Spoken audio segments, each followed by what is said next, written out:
Full disclosure, the voice you are listening to now is artificially generated, brought to you by satisphonic.com. See the link in the description for more details. Who abandoned their core audience and paid the price for it? Animal Planet, their tagline, became surprisingly human. Nobody wants to watch Animal Planet for people.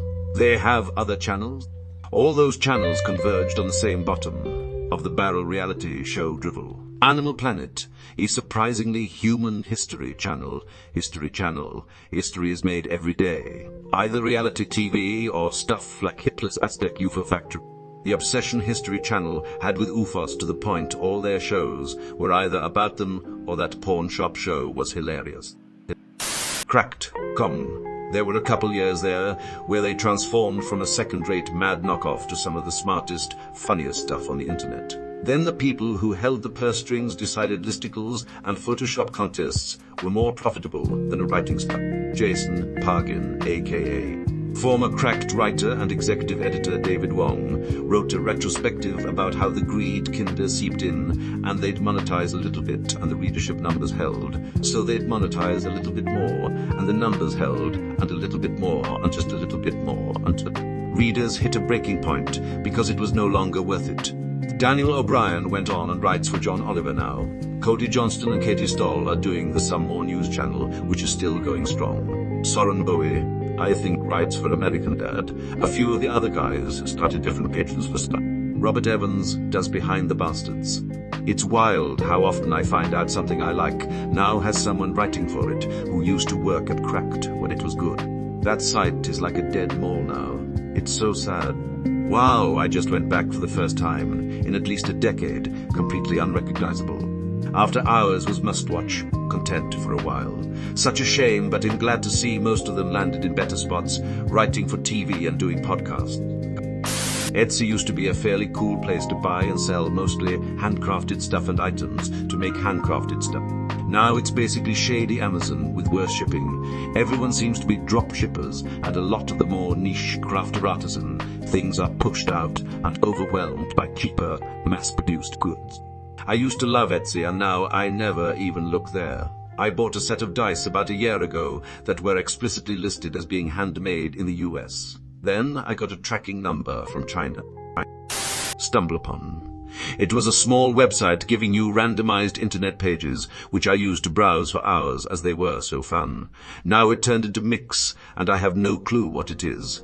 Pretty sure no one uses it, and it makes me sad. I miss that site. I moved to Reddit once they changed. I used to get so much entertainment and information from there. I really want a new version.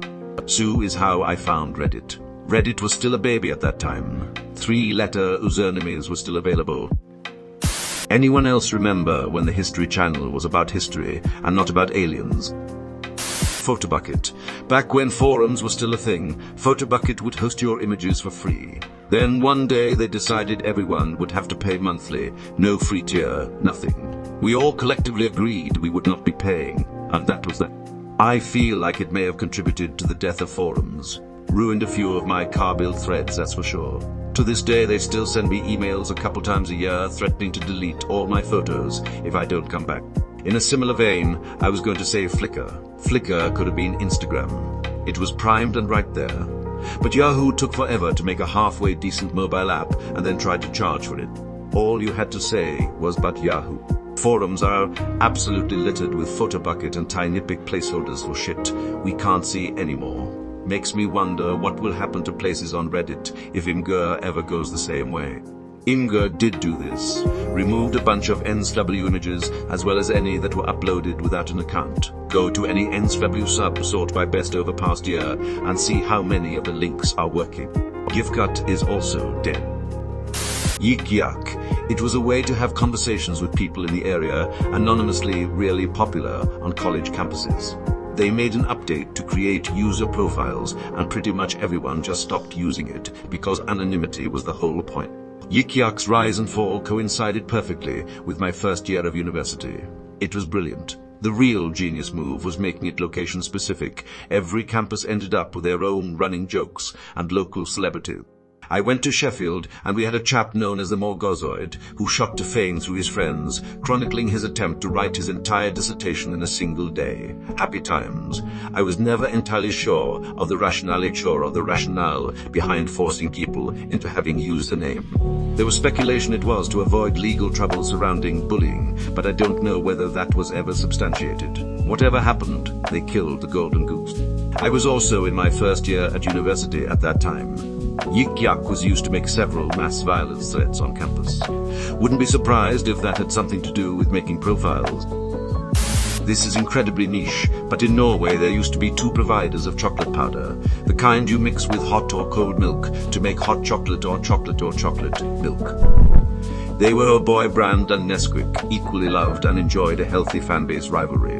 O'Boy is a Swedish product, sold in Scandinavia and the Baltics since the 50s. Nesquik is of course Nestle brand and sold all over the world. Sometime in the 2010s, Nesquik decided to change the formula of the chocolate powder, I imagine to save money. And for making hot chocolate, the new recipe was fine.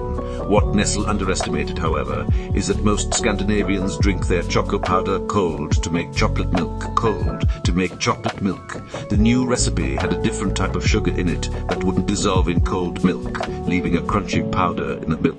Norwegians outraged. Nesquik was deemed useless. Nearly everyone in the Nesquik camp migrated to O'Boy, and Nestle lost almost all its market share overnight. A few months later, Nesquik is gone from the shelves nearly everywhere. Nesquik is gone from the shelves nearly everywhere, never to recover from the blunt. Edit. Now I see they are discontinuing the Nesquik powder globally, so I guess nobody likes it anymore. Isn't it just crazy how companies will fundamentally change a really successful product just to save probably a few cents? It's like every suit only knows the story of the airline that made $200 by removing olives from their salad, and they want to do the same. Nestle should be boycotted anyway. So this is good news.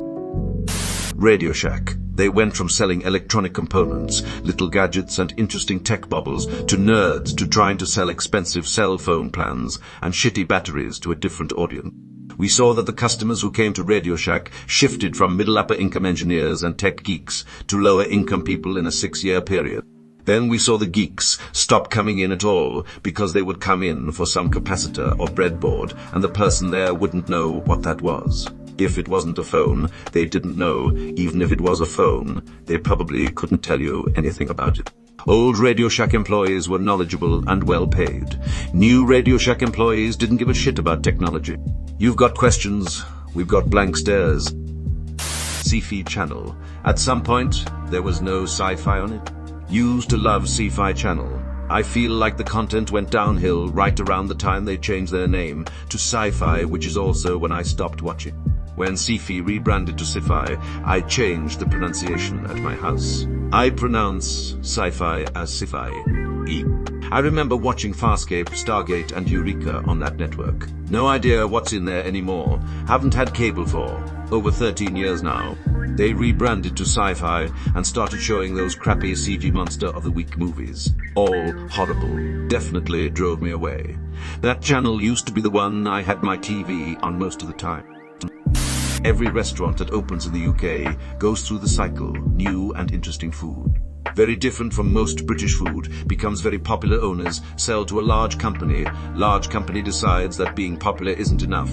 They want everybody to eat there, make the food more British. Looming failure is hidden for a while because they attract new customers at exactly the rate. They lose old customers, new customers have tried it, realize they can get that food anywhere, stop going, chain closes and is replaced by a Greggs or Nando's, depending on the size of the location, not dependent on how far away the nearest Greggs or Nando's is. What typically happens around me in the Midwestus. This is why everywhere around us are just gross shit food chains.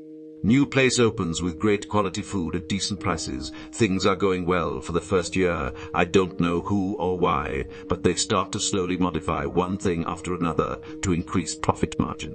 One thing they changed affects what you normally get and what you liked most about the place. They continue to do it to the point that it happens to everyone. People don't hate it, but they aren't going there as much because they took X off the menu or they changed I, and it's just not the same. Prices go up to increase margins due to lower sales. Quality goes down to increase margins due to lower sales. Death spiral until you become a spirit. Halloween 3. I don't know who or why, but they start to slowly modify one thing after another to increase profit margins. They start to realize just exactly how much it costs to actually run a restaurant, so they start scaling back the quality of the food. Then word of mouth changes to it. Wasn't as good as I remember it. So business drops off, sales go down. Owner has to scale back quality even further. Word of mouth changes to it was great when it opened, but it really wasn't that good last time we went. Begin downward spiral. I've seen this dozens of times in the smaller town I grew up in. The Midwest is chock full of people who think they could open a restaurant because their friends all think they're a decent cook. But they have zero idea how a restaurant actually functions. Quora.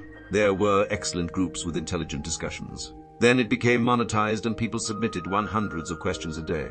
What time does the Walmart close in Boise? My 16-year-old came home with an A. So I took away their phone for 6 months. Not just that, they made it really difficult to navigate the website. Now you go on to look at an answer to a specific question. You might see one answer that isn't super helpful.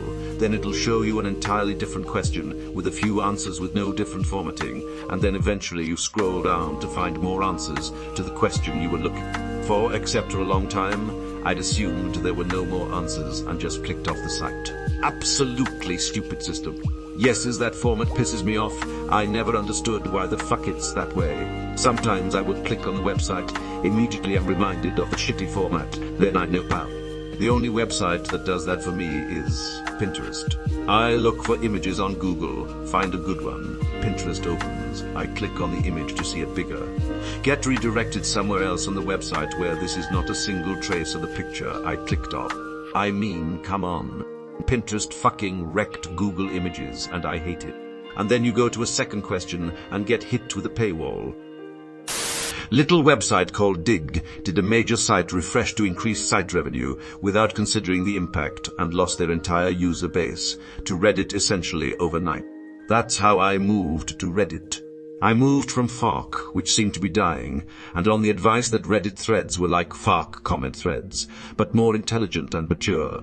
About 13 years later, Reddit is now 50% a daycare center for difficult children, while Fork is somehow still around and completely unchanged. Reddit was like that at first. Comments were less, but conversation was better. Then the joke accounts and power users came. There was a time on Reddit when you'd get downvoted for misspellings, bad grammar, and emoji use. A lot has changed in the 11 years I've been on here. This is essential Reddit history. I remember the day. Overnight, almost everyone migrated to Reddit.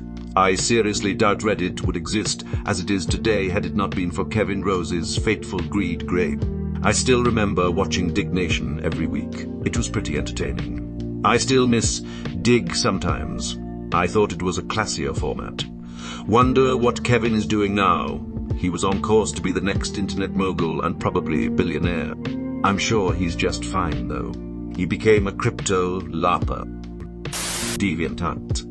I remember having an account there for the longest time and talking to a few artists. Then they all went to Tumblr and my timeline died, so I shut it down and haven't looked back. Quick recap from someone who hasn't been there in a solid 10 years. DeviantArt is chipping away at and scrubbing away NSW-focused artists and are pushing art pretty hard. Like they try to have it so that all art uploaded to their site would be used for eye training unless people opted out on a per-work basis. After a truly gigantic amount of anger from the user base, they made it so you had to opt your artwork into eye training instead. The NSW scrubbing is slow and uneven with no good explanation. Some fetishes have more of their content chipped away at compared to others. It isn't a big giant rush of bands, but more like high-profile artists getting removed with no explanation over time. These are just the things I've noticed as a casual browser of a site. Penney changed their stores about 12 years ago to go after a cooler audience. Turns out the cool kids didn't want to shop there, and loyal JP shoppers didn't want to anymore either. They've been trying to undo this for years, but still struggling. I worked part-time in college at Penney during this time, and it was awful and customers constantly complained. I went from working an entire department to solely working at a Jean bar, which was a floor space of about 200 skift, where I would circle and wait 6-hour shifts to talk about jeans with people who never wanted to learn more about them. This is also when iPads were still new, and they were bolted to a display that you could look at more jeans. Not buy them, just scroll through and look at more jeans. Edit, just answering questions from below. I took a mandatory training that included a history of Levi's, back to the founder, creation, development of Levi's. The little white lines across jeans are called whiskering and is done with sandpaper to give them a worn look. I never once had a conversation with a customer and was able to use any of that information because it was always the question of, did we have a size in the back? I did have to learn how to properly fold jeans, which consumed 95% of my shift of just refolding jeans. I also got reprimanded a handful of times because not 10 steps from my area was the shoe department, and whenever they got slammed on the weekends, I would walk over and help people who were stuck waiting. Seemed better than me just doing nothing, but management didn't think so. Towards the end of when I stopped working there, I'm assuming they figured out it wasn't doing well, so I was given an iPhone that had a scanner and register on it, so while doing nothing, I could still ring people up. Best part about it was after the transaction was done, I had no bags to put your merchandise in because I was just standing in the middle of a store, so it made the whole process redundant. The Duke of Denim surveying your kingdom. The Leviathan among mere men. I think they also tried to move away from deep percent discounts and just mark things lower in the first place, but that failed spectacularly as well. I can see that. $12 pants are unappealing, but $40 pants marked down to $15 are a steal. It's the psychological value play. Oh, this is a high dollar item at a good price, rather than these are cheap pants.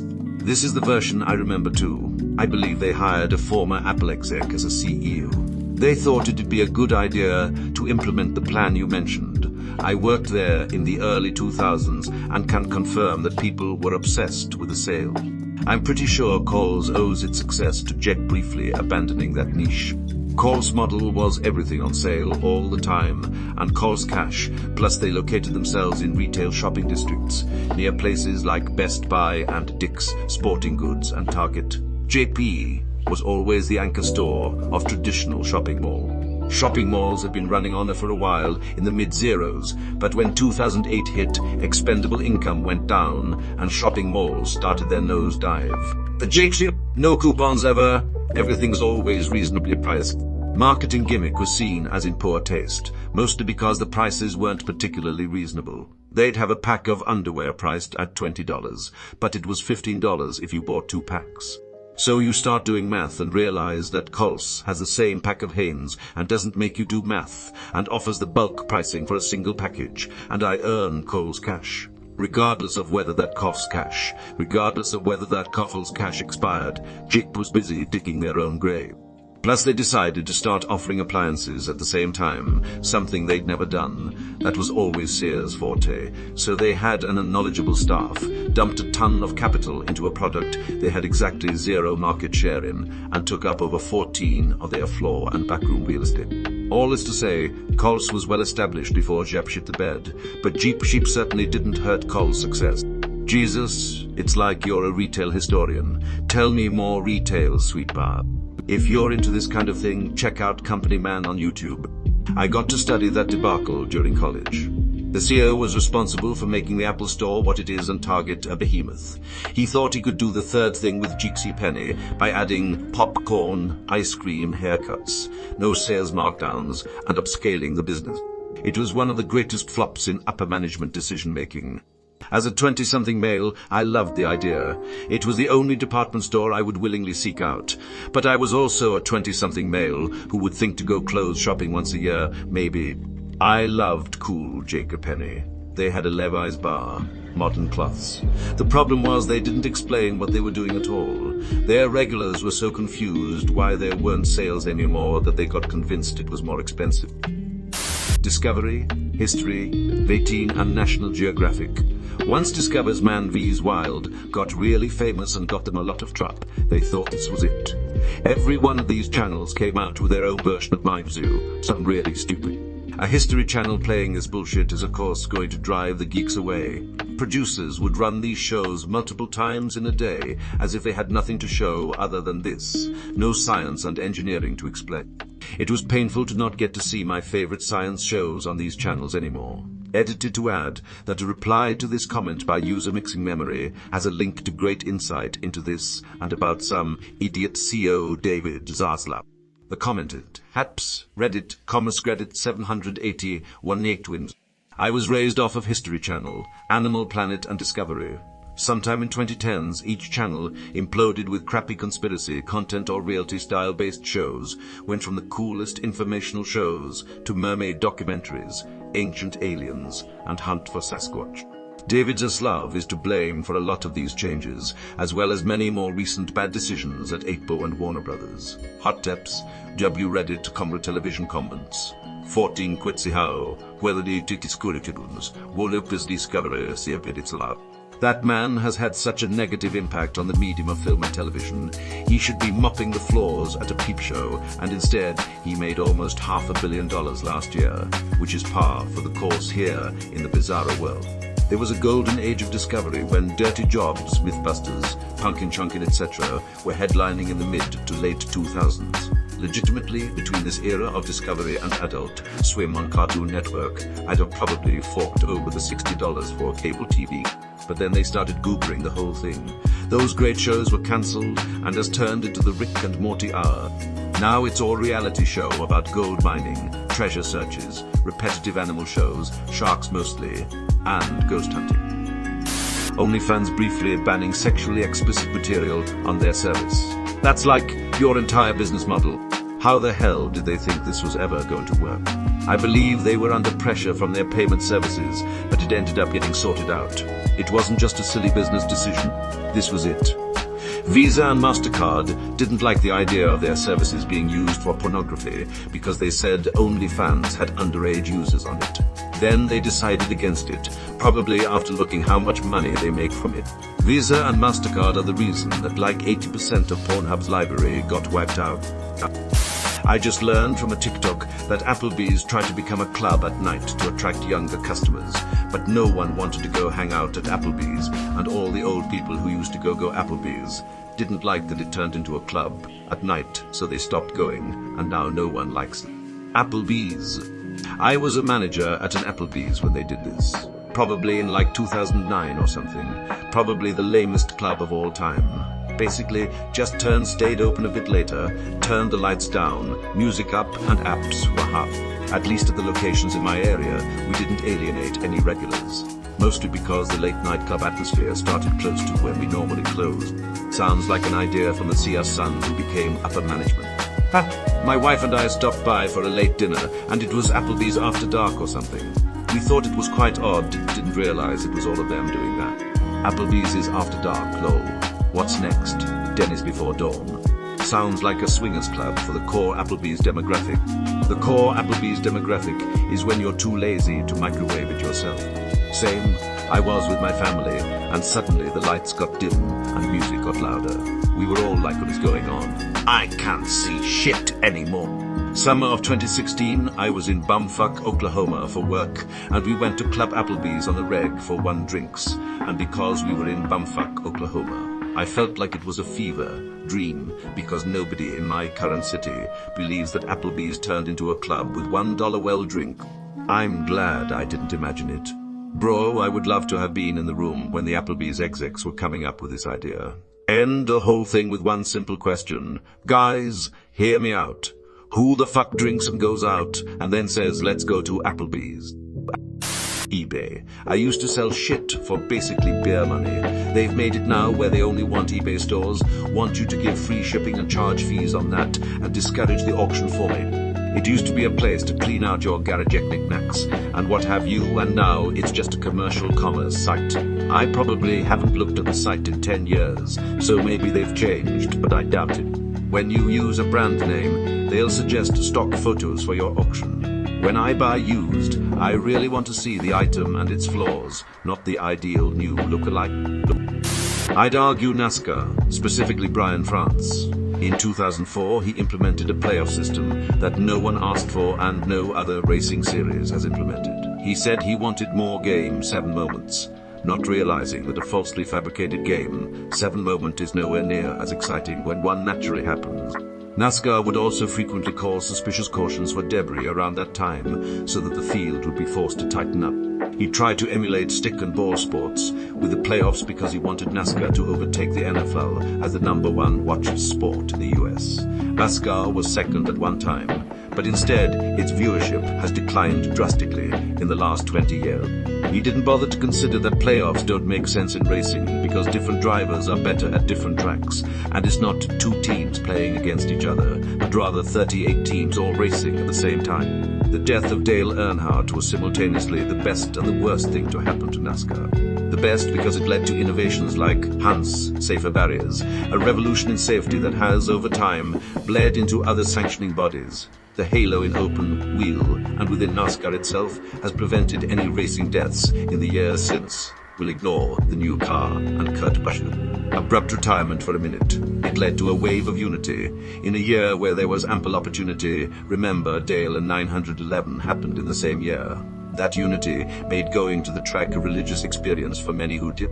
The race was the place to be. Pepsi 400 that July is my favorite example of it. Everyone wanted Junior to win that race. And when he actually did it, it was like a massive weight was lifted off everyone's shoulder. Michael Waltrip said what everyone was beginning to feel, "I'm better now," was maybe the single greatest time in NASCAR history because of where the chips fell. But the intimidator was gone. You look in any pre-2001 NASCAR crowd, and that number 3 was everywhere, had to be 70% of the fan base. They no longer had anyone to cheer for, and this was especially so when the legends started retiring, those that raced with Dale or against him or somewhere in between. Junior, gone. The Labontes, gone. Jeff Gordon, gone. Mark Martin, Kenny Schrader, Ricky Rudd, Rusty Wallace, Sterling Marlin, Dale Jarrett, Awesome Bill, the Burtons, Tony Stewart, Matt Kenseth, Even Benson, Sadler, Spencer. Those types of names slowly faded away. There was something different about them. Perhaps they were just in the light at the right time. Perhaps still, they were the bridge between the old era and the new. And once they were gone, so too was old NASCAR. Look at places like Rockingham and North Wilkesboro. Look at those races, those crowds. It was the thing to do, the only thing in town some days, but most of those people came to see Dale. And when he was gone, they came to see the people that raced with Dale. It's 2023. Most of those fans are dead and gone now. We have some excellent racers out there today, but it isn't what it was. I remember hearing years ago people on 2 sides of the aisle, one clamoring, saying NASCAR isn't a sport, and one side saying it was. Well now, that's what it is, a sport. What it really was a spectacle, a fight, a show, the place to be. Dale's funeral's long over, and so too is the goodbye. Maybe with it went the core of what NASCAR was all about. NASCAR isn't dead by a long shot, but its prime has long since passed. Mutvi loved watching music videos and the occasional news, behind the music, etc., but their main focus was music videos. Then, for some insane reason, they ditched their tried and true format and became a reality show nightmare. They lost it all. I don't even know if Miss still around. It's literally just ridiculousness and catfish back and forth on repeat nowadays. Be fair, between the 14 hours of catfish and the 4 hours of ridiculousness today, they are also playing 1 hour of something called the Love Experiment, funded behind the music. But your point is still valid. I miss music videos. Pop-up video. It's Jersey Shore Teen Mom TV now. Don't forget ridiculousness. They play that so often you'd think Rob Dyrdek has some dirt on the CEO of MUTV. Rob basically does have controlling interest in Musti now. It's the single highest rated show on the station, and they can smash out 4 or 5 seasons in an afternoon, making it the ultimate in min-maxing profits. Boeing, built by engineers corrupted by Wall Street, moved their HQ away from Seattle to Chicago just to get away from listening to engineers. Now to Virginia just by Virginia, just by DC to continue their hyper-focus on Washington lobby. Try licking balls of short-term investors and politicians instead of focusing on innovation and safety. Killed hundreds of people in 2 crashes and lost advantage in all industries, civil aviation, aerospace and defense. It's a real case study on how a once well-run company can lose its way. Tumblr. What's the deal with this anyway? Wasn't the flight from Tumblr mostly due to them banning NSW material? I heard that they allow it now because it backfired so spectacularly. The tell, doctors, that Apple was going to remove Tumblr from the App Store if they didn't get rid of the porn. They now allow nudity, but not sexually explicit content. The site is still kicking as a shitposting hole, though. Porn was only one site of many to behold, so nothing important actually changed. Edit. It's been brought to my attention that the problem was specifically underaged porn. As a currently active Tumblr user, I just want to throw in that the porn ban never actually fixed the major problems with the site. There are still porn bots that message and follow people every day, and even if they don't have any posts, they still have NSW profile pics. They have been a problem since way before the ban, and it astounds me that they haven't even attempted to fix it. They did, however, manage to create an auto-ban system that often incorrectly detects pics as inspo. This drove away a lot of the art community on Tumblr, a site known for having a large demographic of artists. The artist exodus is why I abandoned Tumblr. I was never super into the blogging aspect, but followed dozens of art accounts. The false flagging was absolutely absurd at that time, and I don't blame the artists for migrating elsewhere. The porn ban was always going to be unpopular, but they handled it about as poorly as they possibly could have, and the loss of two major demographics at once. I'm not surprised it lost a lot of its value to shareholders for a while. The nail. They desperately want to grow the game, but make it increasingly more difficult to actually watch them unless you are able to pay for a minimum of 2 subscriptions. The all-melb marketing strategy. If you want to watch every game, you need cable, Apple TV, Prime and a Melb.com subscription. While I am aware that it's a complex issue to end blackouts, the solution for me is simple: fix it, or they don't get my baseball is the only thing that I'll pirate. Blizzard Entertainment. Yeah, that was great. The downfall really was announcement of Diablo on mobile devices and telling their followers they are going to a 2 model. Then, despite the overwhelming backlash, they kept it going and proceeded to fuck up all their other franchises. Don't you guys have phones? That was one of the stupidest corporate disconnect moments I think I've ever seen.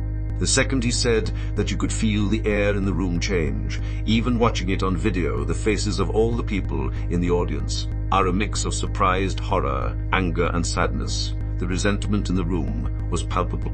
Watching Overwatch get fucked over the years and shrivel up and die as an avid player was awful. Started playing from nearly the beginning, started a team that would regularly play competitive and even participate in tournaments while Blizzard slowly fucked the game more and more. They released Echo and then went radio silent for years, just releasing skins and reused events. Then Overwatch 2's announced, and people have such high hopes and expectations. They announce a PV campaign, big changes to improve the game. Everyone is happy. Game releases with 1 new champ, a new game mode, a few maps, and some reworked champs. Meanwhile, supports got fuck all. Game became enforced. Rolls 5-5 with there only being 1 tank, so half the game's tanks were now useless, and the new champ was utterly broken, nullifying half the DP's champs single-handedly. On top of this PV campaign nowhere to be seen, R1 was gone, skins were extremely monetized, new champs were locked behind battle passes, making it pay-to-win until enough time had passed that free players could manually unlock it, and fucking a mountain of other shit. It was just awful. Same boat. I played a ton of Overwatch pretty much from release. It became my go-to game when I just felt like playing something. The change to 5 and releasing it as a sequel just to stuff it with Battle Pass garbage was a huge turn. Pretty much done with anything Blizzard puts out. The Raiders used to have a great home field advantage in Oakland. Now every game in Vegas is half filled with away fans. Laughs in San Diego Chargers. RadioShack. I just want the ability to buy resistors and capacitors instead of having to order them. So strange too, because I feel like nostalgia tells me that I loved RadioShack, but my memory tells me I fucking never went there low. This might be a bit niche, but there was an old third-person infighting shooter back in about 2006 called GunZ, The Duel. GunZ combined small map Counter-Strike style shooting with fast-paced anime style skill moves and melee combat. You could dash, wall run, block bullets with swords, etc. What made it unique and memorable was that players quickly learned to exploit these mechanics. For example, you could dash forward, block the dash with a guard, jump, dash again, swing your sword, block again, switch to your shotgun, fire off a shot, switch back to your sword, and repeat. This style of play was discovered by a Korean audience, and so got dubbed K-style. It quickly became the only way to really survive in GunZ at all. You had to learn a crazy amount of intricate combinations and skill cancels, but if you did, you could jump around off walls and ceilings, deflecting bullets, firing shotguns and slashing your weapon, all in one fluid movement. This made for crazy, intricate duels. It also must have brought about early onset arthritis in a lot of people. The steep learning curve meant that GunZ had a small but hardcore fanbase, but stopped it ever being a mainstream success. The developer quickly developed GunZ 2. The second duel and response, removing all of the mechanics that made K-style possible. On one hand, I get their intention, and maybe GunZ would never have been a huge commercial success. On the other, removing K-style took out the very thing that made GunZ unique. The second game is just a soulless, dated shooter. It's a shame. If they'd embraced the way that their fanbase wanted to play the game, they might have made something special. And plus, it was affordable with decent specs. This one hurts. I remember back in the day where I'd rather get a OnePlus phone cause. They were cheap, near stock Android, and you were getting flagship specs. Now they're charging flagship prices while lacking flagship spec. Cartoon Network. Mid-90s canon was the golden age for then kid me. On the one hand, you had cool new shows like The Mask and SWAT Cats. On the other, the entire Hanna-Barbera catalogue to fall back on. That was also the time when they created their own iconic stuff like Dexter, Cow Chicken, Johnny Bravo, the Powerpuff Girls. You mean Teen Titans, Go Network? Bring back Space Ghost, Edit. Yes, I meant Coast to Coast, and I was aware that Key Martin Croker died a few years ago. I would just be happy if they aired the existing episodes again. I never get tired of them. Unity Software. Eagerly seeing how things will ultimately unfold for them and how long it'll take to get there. Devs like stability and predictability. Unity pulling shit like this makes their core audience lose faith in them, and so will likely keep bleeding to other engines. If they can make a full recovery from their recent behavior, I'll be shocked. Looking at you, Creative Assembly, abandoning historical Total Wars and Warhammer 3 in favor of developing a guaranteed dead on arrival hero shooter for the past 2 to 3 years. I'm surprised to not see Blackberry here. They had cornered the high-paying business users of mobile phones.